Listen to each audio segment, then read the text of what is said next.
నీ ఓటమిని కోరుకున్నదాన్ని నీ ముందు ఓడిపోయి నిలబడ్డాను. నేను ఓటమిని భరించలేను సంధ్య. నా వృత్తిలో నేనెందరో ఆలుమగలు కలిపాను, కానీ నువ్వు నా నుండి మా వారిని విడదీస్తున్నావు. కోర్టులో నిర్దోషమని తీర్పు చెప్పారు, కానీ నువ్వు తప్పు చేస్తే మాత్రం భగవంతుడి ముందు దోషం అవుతావు. దయచేసి మా వారిని నాకు విడిచిపెట్టు.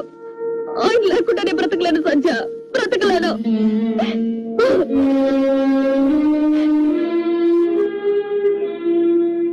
తోటి ఆడుదాన్ని ఓడి చాచి అడుగుతున్నాను, దయచేసి నా భర్త నాకు ఇచ్చే సంధ్య.